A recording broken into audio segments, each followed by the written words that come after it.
Vamos à leitura todos juntos? Leamos. Estando próxima a Páscoa dos judeus, subiu Jesus para Jerusalém e encontrou no templo os que vendiam bois, ovelhas e pombas, e também os cambistas assentados. Tendo feito um azorrague de cordas, expulsou todos do templo, bem como as ovelhas e os bois. Derramou pelo chão o dinheiro dos cambistas, virou as mesas e disse aos que vendiam as pombas: tirai daqui estas coisas, não façais da casa de meu pai casa de negócio. Lembraram-se os seus discípulos de que está escrito: o zelo da tua casa me consumirá. Perguntaram-lhe, pois, os judeus: que sinal nos mostras para fazeres estas coisas? Jesus lhes respondeu: destruí este santuário e em 3 dias o reconstruirei. Replicaram os judeus: em 46 anos foi edificado esse santuário, e tu em 3 dias o levantarás? Ele, porém, se referia ao santuário do seu corpo.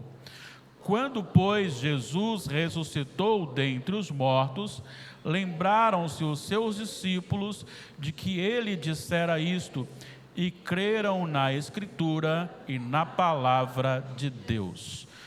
Nós já oramos uma vez e vamos mais uma vez pedir as bênçãos de Deus, a seriedade da palavra, a necessidade que temos. Feche seus olhos. Pai, venha ao nosso socorro, esta é a palavra do Senhor. Assim como nós já oramos a Ti para nos abençoar na exposição da palavra, nós também oramos, ó Pai, para que a aplicação dela seja real na nossa vida. Ó Senhor, que a Tua palavra seja viva a ponto de transformar o nosso coração, vivificar a nossa alma, descansar a nossa vida em Ti, através das correções, das admoestações do Senhor ao nosso coração, em nome de Jesus. Amém. Será que o Senhor Jesus aprovaria o culto que nós prestamos hoje? Eu queria trabalhar um pouquinho essa ideia. Será que Jesus aprovaria? Nós temos muito de dizer: o culto foi uma bênção, porque cantou uns hinos que eu gostava mais, o ritmo que eu gostava mais, o pregador prega a palavra, ou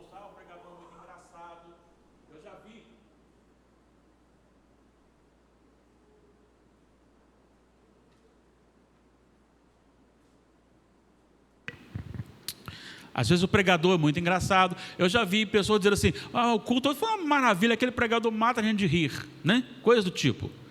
E o ser humano ele tem muita facilidade em adulterar o culto e fazer o culto humano, ou seja, o homem no centro, para satisfação pessoal. Se você ler o livro de Isaías, você encontra a abertura do livro, o primeiro capítulo, dizendo justamente do culto hipócrita, daquele culto que não tinha a ver com a vida do povo. Era um momento de reunião, de congregação, o povo estava junto, o povo se reunia, oferecia sacrifício, mas o povo não tinha Deus na vida, não tinha Deus no coração. E Deus chega a dizer o seguinte: quem vos requereu só pisardes nos meus atos? Olha, pisar aqui para mim me enoja, seria mais ou menos isso que Deus estava falando para o povo. Hoje nós temos também muitos momentos de culto que são muito mais shows do que culto a Deus. Seja no templo ou fora dele, se você tirar o som, aí você acha que é um show de canções mundanas, tanto no sentido do que está cantando, dos seus aparatos, da sua maneira de fazer, do seu gesto, das suas danças, dos seus pulos, dos seus gritos, como daqueles que também estão ouvindo, que também pulam à vontade, como se estivessem numa satisfação carnal, e se olhar de fora sem saber que é alguma coisa relacionada a Deus, você vai dizer: está aí num show mundano. E muitas pessoas têm se envolvido desta forma e dizendo: ah não, mas isso não tem nada a ver, é mais ou menos dentro dessa linha. E temos também o próprio culto no templo sendo adulterado, elementos estranhos entrando no templo, no culto, acrescidos de algo, ações que satisfazem a carne. E isto vai entrando, as igrejas vão sendo transformadas, e aquelas que querem manter os parâmetros bíblicos para o culto têm sofrido com isto, dado a questão de muitas pessoas querem sair e buscar um local em que ele vai se sentir muito bem. Eu me lembro de alguém que certa feita disse, eu vou sair da igreja porque eu não quero ninguém manda em mim e todo mundo ficar dando palpite na minha vida. A outra pessoa disse: estou numa igreja hoje, que maravilha, eu vou lá, eu cultuo, depois eu saio, eu vou para onde eu quiser, ninguém fala nada, ninguém vê nada, ninguém sabe nada da minha vida, então eu não quero ter esse compromisso. E tem também aqueles que vendem a bênção de Deus e exploram a carência humana. E eles começam então jogando palavras que vão mexendo com o emocional, para que essas pessoas se rendam a práticas não cristãs, a volta à lei.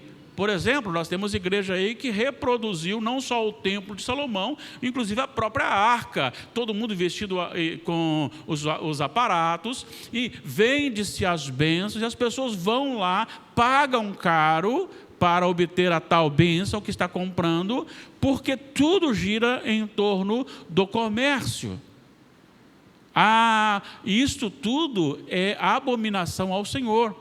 Todo culto que é adulterado, seja de um lado, seja de outro, seja por pouco ou por muito, é abominação ao Senhor. E esse texto ele vai nos ensinar essa restauração do culto a Deus e a transição do culto do Antigo Testamento para o culto do Novo Testamento. O texto nos ensina que estava próximo à Páscoa. Jesus subiu para Jerusalém. Todo judeu masculino de 12 anos para cima, ele precisava ir a Jerusalém pelo menos em uma das 3 festas que eram normais acontecer: o tabernáculo, a Páscoa e Pentecostes. No caso aqui é a Páscoa. Vocês se lembram do significado dessa festa? O que essa festa trazia à memória? Era o passado. Olhando para o passado, para a libertação do povo do Egito, aquele sangue do cordeiro passado nos batedores, nos umbrais da porta, para que no dia da matança dos primogênitos, o anjo da morte passava sobre aqueles que tinham sangue aspergido ali nos seus umbrais. Por isso, então, morreram todos aqueles que não eram de Israel.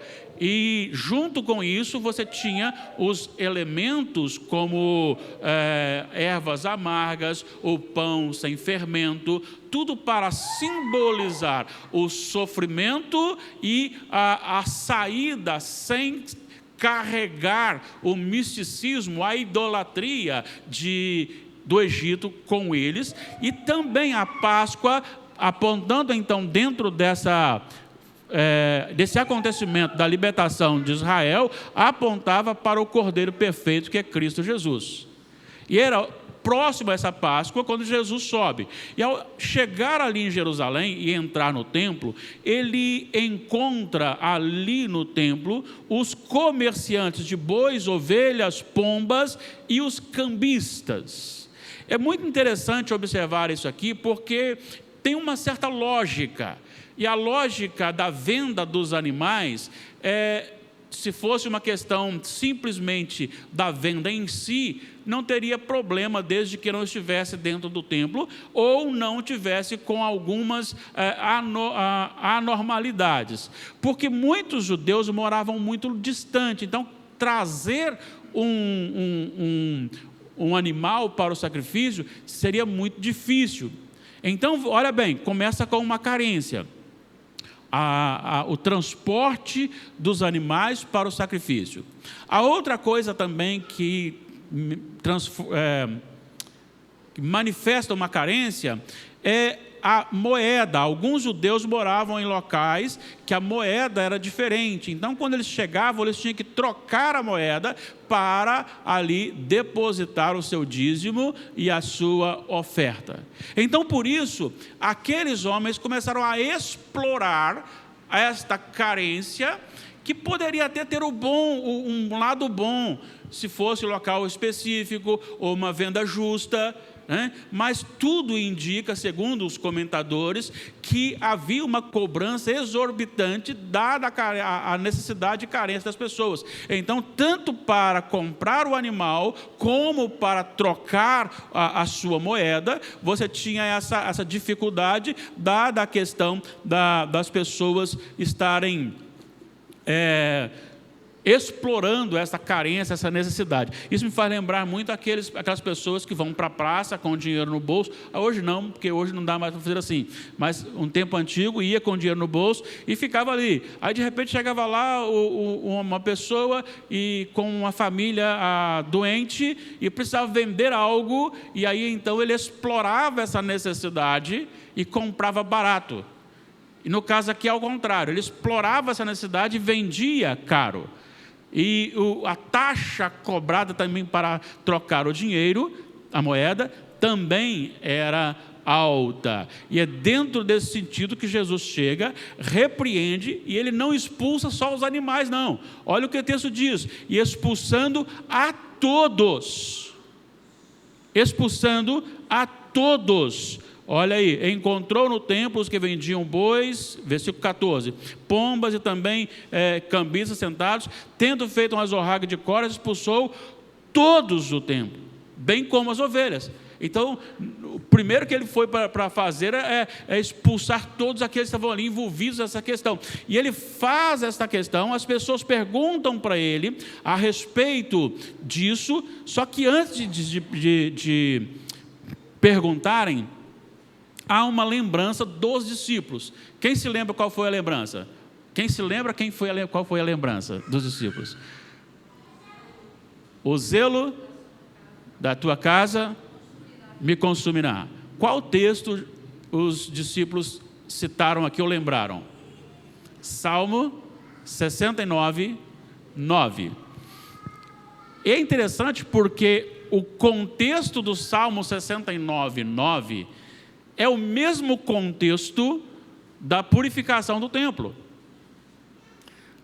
E eu estudei, reestudei, orei e busquei, e na minha visão, nada mais é do que a restauração do culto a Deus. O que está sendo tratado aqui. A transição do verdadeiro culto ao Senhor. O zelo da tua casa me consumirá. Davi estava sendo perseguido porque ele estava defendendo um culto saudável a Deus, ele estava defendendo a honra, a glória de Deus, o nome de Deus, e as pessoas queriam adulterar tudo, e por isso começaram a perseguir o rei Davi. E é dentro desse mesmo contexto que você encontra o Senhor Jesus. Agora, o Senhor Jesus também está colocando olha, entre vocês e a glória de Deus permanece a glória de Deus. Entre vocês e a honra de Deus permanece a honra de Deus. E agora então ele toma uma atitude drástica em que ele faz um chicote e ele expulsa. Agora, é bom lembrar que esse ato também não foi um ato com uma agressividade física a ponto de ser estranho, porque se fosse, haveria interferência dos soldados do templo. E os soldados do templo não vieram para interferir, então significa que, embora tenha sido algo bastante enérgico de Jesus, mas não era algo que provocasse um grave problema no meio deles. Mas Jesus, então, os expulsa e diz: vocês estão fazendo da casa do meu pai casa de negócio. Logo em seguida, algumas pessoas então perguntam para ele: com que autoridade, o que sinal nos mostras para fazeres isto? E aí ele fala: vocês estão destruindo o templo do Senhor. Ele não está falando de templo simplesmente de derrubar parede, não, ele está dizendo pelo sentido do templo. Qual era o sentido do templo? Era a adoração a Deus, era a presença de Deus, era a reverência por Deus. O que ele estava dizendo é: vocês estão fazendo do que deveria ser culto a Deus, negócio. É por isso que você tem o texto lido de Tito, que nós lemos na nossa abertura da Assembleia, falando que o crente, o presbítero, o líder da igreja, ele não deve fazer isto, ou dirigir, ou estar liderando, visando o bem próprio. E Pedro fala aos presbíteros que eles devem fazer isso com alegria do coração e não sendo pesado à igreja. Justamente porque as coisas de Deus são coisas espirituais. Ninguém está na igreja para ser o pastor rico, o pastor, todo mundo numa vida normal, mas o pastor com um ritmo de vida lá em cima, porque ele é o pastor. Não. A adulteração do culto ali, naquele momento, reflete justamente o que nós precisamos fazer hoje, e essa transição não diz respeito simplesmente ao edifício, mas o que estava sendo quebrado ali com respeito ao culto a Deus. Então, qual que é o objetivo ali? É o culto a Deus. Mas o que estava fazendo do templo? O local de ganhar dinheiro, explorando as necessidades das pessoas. E Jesus então combate isto, e ele diz assim: vocês estão destruindo, seria o culto a Deus, a essência do culto a Deus, e vocês estão acabando com isso. Olha, vocês estão acabando, mas eu reconstruirei em 3 dias, falando da sua ressurreição. E aí, para isso, eu preciso lembrar que logo à frente ele vai falar para a mulher samaritana: haverá um tempo, já chegou, que os verdadeiros adoradores adorarão o Pai em espírito e em verdade. Quem se lembra qual foi a pergunta da mulher? Aonde devemos adorar? A nossa turminha, que é a turminha melhor do que os judeus, que é os samaritanos, fala que é no monte. Vocês, judeus, falam que é em Jerusalém, no templo. Afinal, e ele diz: bom, chegou o momento em que não há mais a presença no templo físico da arca para mostrar a presença de Deus, mas a partir de mim, não importa onde você esteja, você precisa cultuar a Deus em espírito e em verdade. Então essa é a essência. É isso que ele estava tratando aqui também com eles, para a restauração do verdadeiro culto a Deus. O que ele está tratando aqui é uma restauração do verdadeiro culto a Deus, quando ele trabalha essa essência, quando ele diz a respeito do templo, da destruição do templo e da restauração ou reconstrução do templo. Uma mudança, um link entre a adoração do Antigo para a adoração do Novo Testamento a partir de Jesus. Tem alguma dúvida?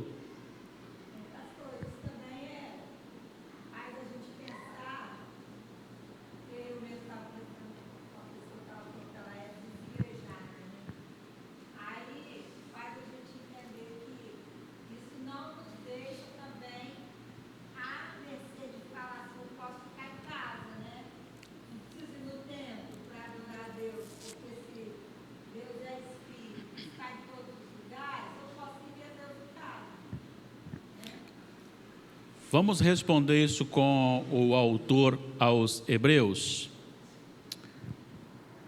capítulo 10,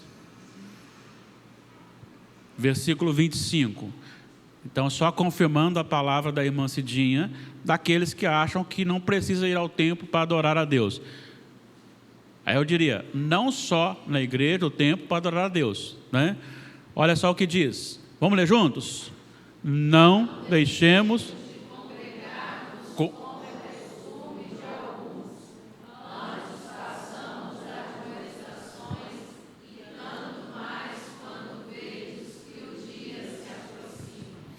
Não deixemos de congregar-nos, como é costume de alguns. Então, irmã Cidinha, já havia os desigrejados lá naquele tempo. Já havia uns desigrejados naquele tempo. A dona Marlene, né, a gente conversa muito aqui, aí ela fala assim, mas isso aqui então já havia lá, né, dona Marlene? A gente estava lendo no Antigo Testamento, estava assim, interessante, né? Então já havia isso lá. O coração do homem corrupto, então está corrompido tudo que ele faz, né? Mas veja bem, não deixemos de congregar-nos, e aqui ele vai dizer uma coisa importante. Antes, então não faça isso, mas faça isso. Ou seja, congregue para que você possa fazer admoestações, porque ele diz, quanto mais vede que o dia se aproxima. Nós estamos nos aproximando do final. E ainda que não houvesse a intensificação dos sinais, como está acontecendo atualmente, isso já vem desde o início, mas agora com muito mais intensificação. Mesmo que não houvesse, hoje estamos mais próximos do fim do que ontem. Então Cristo está mais próximo do seu retorno, certamente. E ainda mais o que tem acontecido. E nós estamos já entrando num momento bem diferente, quando temos ouvido autoridades acusando a igreja, quando a igreja diz que para ser salvo você precisa de Cristo e só de Cristo. Ele está dizendo que esta afirmação da igreja é uma afirmação criminosa. E se isso pegar, significa que quando você falar que é só Jesus que salva, você poderá até ser preso, porque você estará entrando num contexto em que eles estão afirmando que isto é o crime da intolerância religiosa. Ou seja, toda religião é boa, cada um faz a sua? Sim, cada um faz a sua. Agora, tudo é boa? Não, só Jesus é bom. Só Jesus é bom. Só Jesus salva. E aí, você tem um outro contexto, pessoas pensando que as boas obras lhe conduzirão ao céu. E você pode ser um bom homem, você pode distribuir os seus bens com os outros, você pode ser gentil, você pode ser aquela pessoa agradabilíssima diante de todas as pessoas, pode ser um socorrista, pode ser alguém que seja capaz de doar membros ou órgãos do seu corpo para alguém até mesmo desconhecido. Vou doar um rim, vou doar um olho, eu vou fazer qualquer coisa, eu vou abençoar, pode fazer tudo isso. Você pode ler a Bíblia todo dia, você pode ir na igreja todo dia, você pode orar todo dia, mas se você negar o Senhor Jesus, aquele que nega o Senhor Jesus, o Senhor Jesus o nega diante do Pai. Então vai para o inferno bonzinho. Vai para o inferno, aquela pessoa super agradável, vai para o inferno, porque não é aquilo que nós fazemos, mas é aquilo que Jesus fez. O único meio é Jesus. Então você começa a observar que hoje há um ataque à pessoa, sempre houve, o ataque à pessoa de Jesus Cristo. E nós precisamos sim tomar coragem e proclamar o Evangelho que só Jesus Cristo salva. O nosso culto, Cristo tem que ser o centro. Eu estou dando umas aulas lá na congregação, no livro de Atos. E amanhã nós vamos falar sobre o capítulo 3. E o que me encanta nos apóstolos é que em momento algum eles dão corda àquilo que eles estão fazendo. Acontece no capítulo 2 o Pentecostes.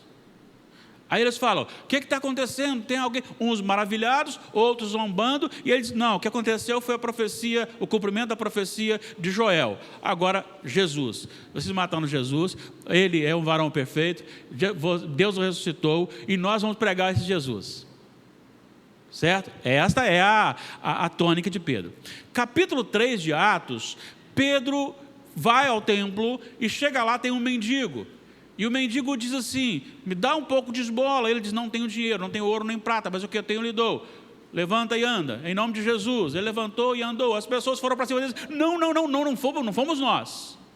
Jesus fez isto. Jesus que vocês mataram, Jesus que veio aqui, Jesus que veio. E Jesus é o centro da pregação dos apóstolos o tempo todo.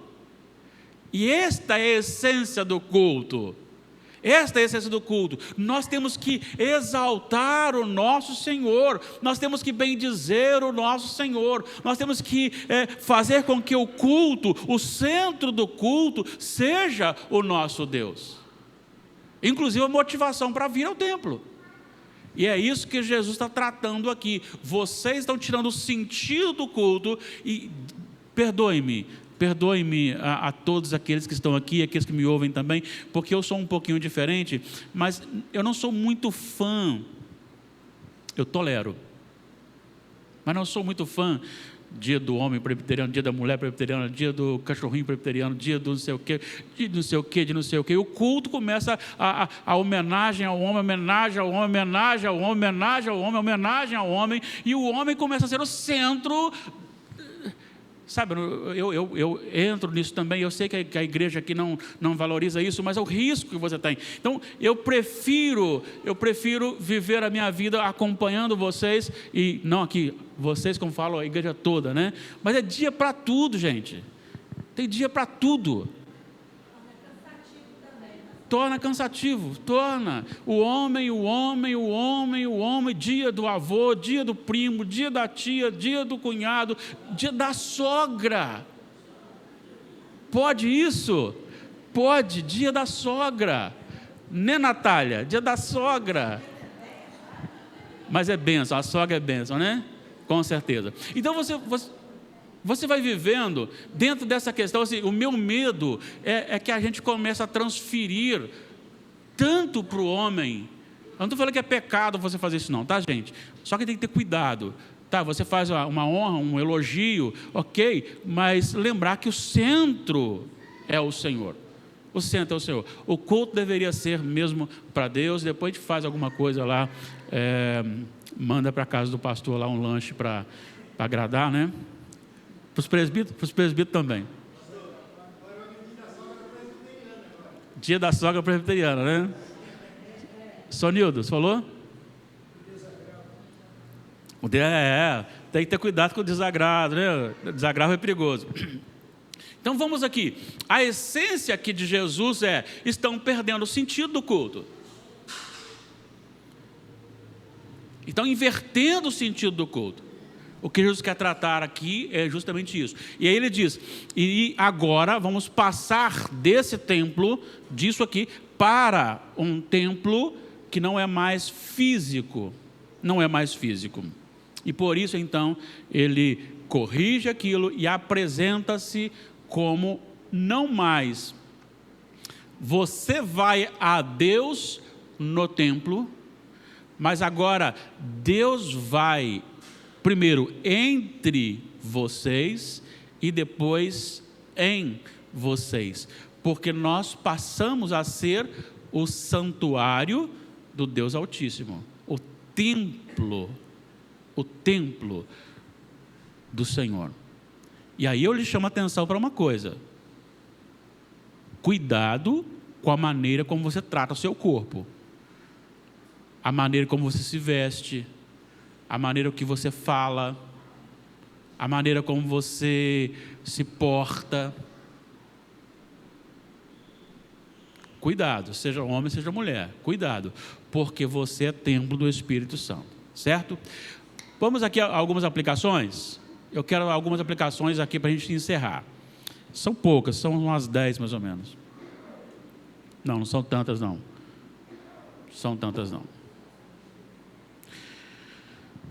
Nós temos 4 aplicações e 4 desafios, são só 8. Assim como os judeus que moravam distantes de Jerusalém e por isso eram carentes referentes a algumas coisas de sacrifício, como por exemplo, E há muitos hoje crentes que estão carentes emocionalmente.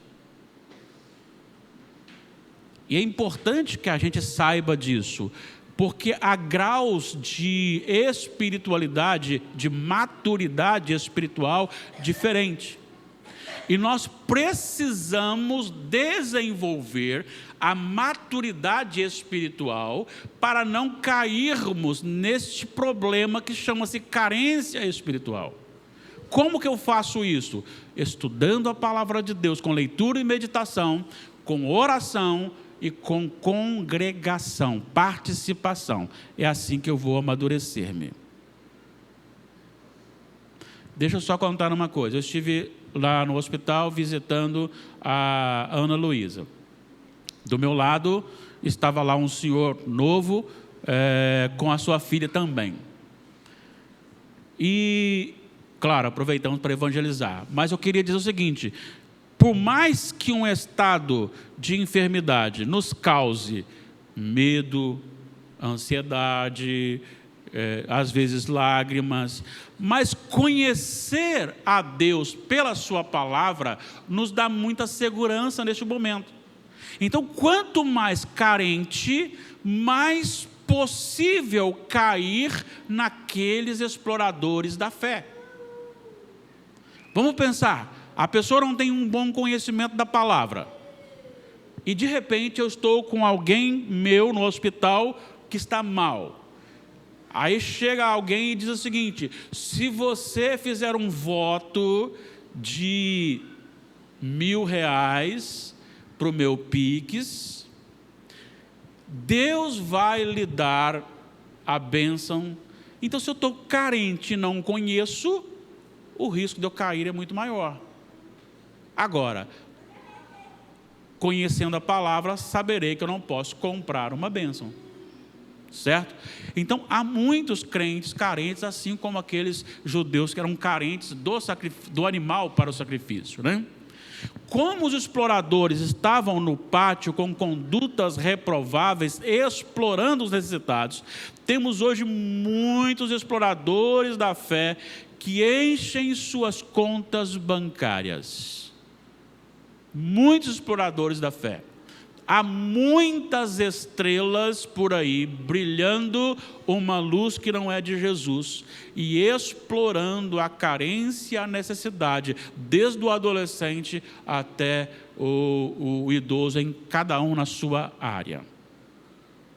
Como que eu posso detectar estes? Quando o Espírito Santo me faz enxergar. Quando o Espírito Santo me faz enxergar? Quando eu tenho o Espírito Santo habitando em meu coração. Eu busco o enchimento do Espírito, o estudo da palavra, vida de oração, participação, louvor, tudo isso enche o meu coração, e não eu fico sensível, mas o Espírito que habita em mim, ele é aquele detector daquilo que está vindo é falso.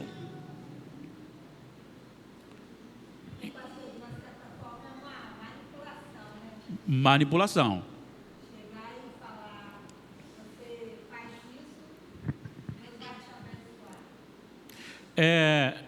Eu me lembro de uma vez que eu ouvi uma pessoa contando que ele estava passando aqui, indo para Viana, e logo à frente ali, assim que começa Viana, ele encontrou lá um camarada com uma senhora num carrinho muito velho, estragado. E aí então ele parou para ajudar, e o moço estava furioso, e disse: pois é, a minha esposa acabou de queimar o nosso, acho que era um Vectra, na fogueira santa. Ou seja, tinha doado o carro, e eles tiveram que comprar um carrinho muito ruim, muito velho, e com isso então o carro estava quebrado. Ele estava muito bravo com a mulher que havia... Por quê? Porque alguém manipulou a sua cabeça. Se você der um ato de fé... Me lembro de um pastor famoso aí, que muitas pessoas gostam muito dele aí, bravo, muito bravo, né? Malafeia. Ele diz o seguinte: se você está morando de aluguel, você começa a dar uma oferta referente ao aluguel, que no final do ano a casa é sua. Mais ou menos assim, vai manipulando, né? Quem não quer? Eu moro de aluguel. Alguém me promete, em nome de Deus, que se eu pagar o aluguel e o valor do aluguel eu der de oferta para a igreja dele, eu vou ganhar a casa, a chance de cair é muito grande.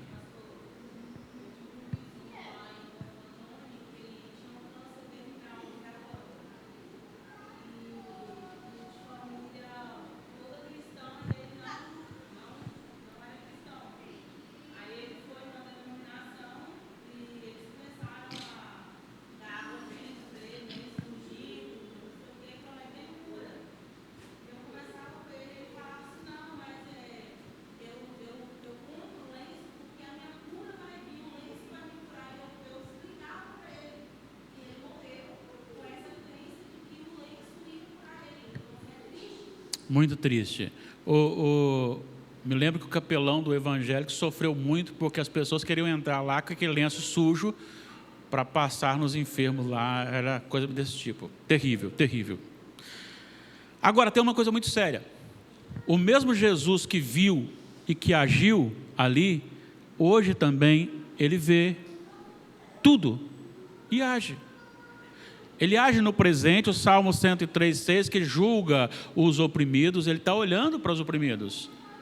E na eternidade, Mateus 7, 22 e 23, o Senhor Jesus vai dizer assim: nunca vos conheci.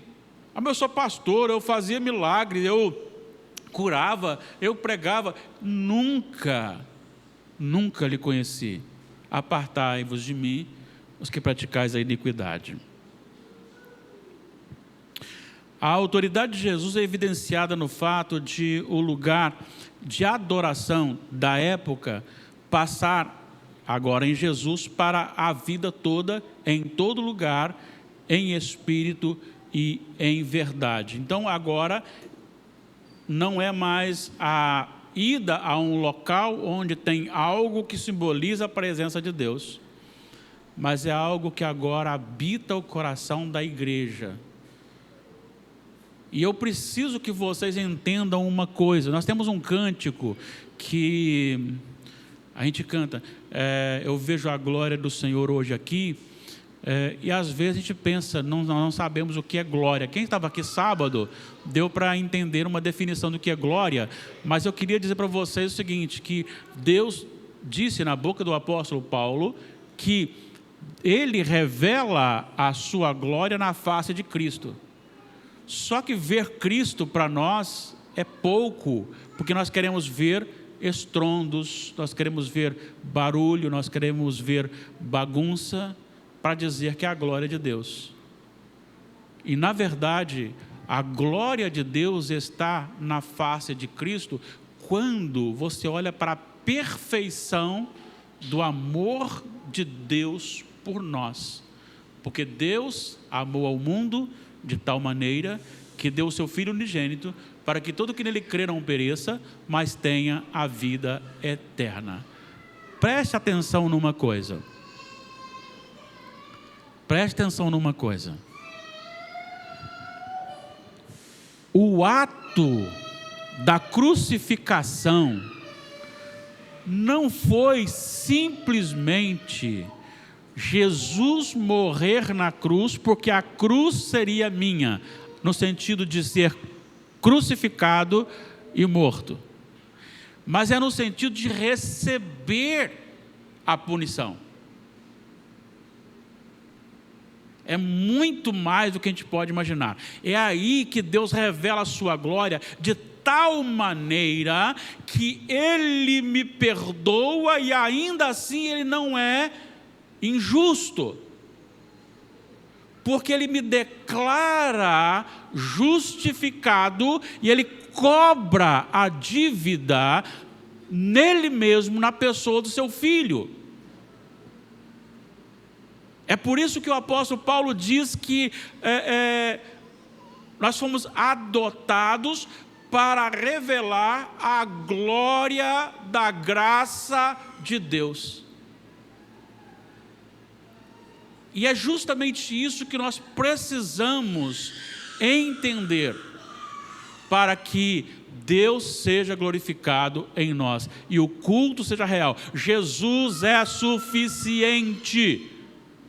Claro que eu quero coisas, peço coisas e ganho coisas. Que bênção que é o ônibus. E eu posso dizer isso esses dias. A minha carteira de motorista agora virou outra. Eu estou com uma outra carteira de motorista, que é aquela do bus, né? Como é que é?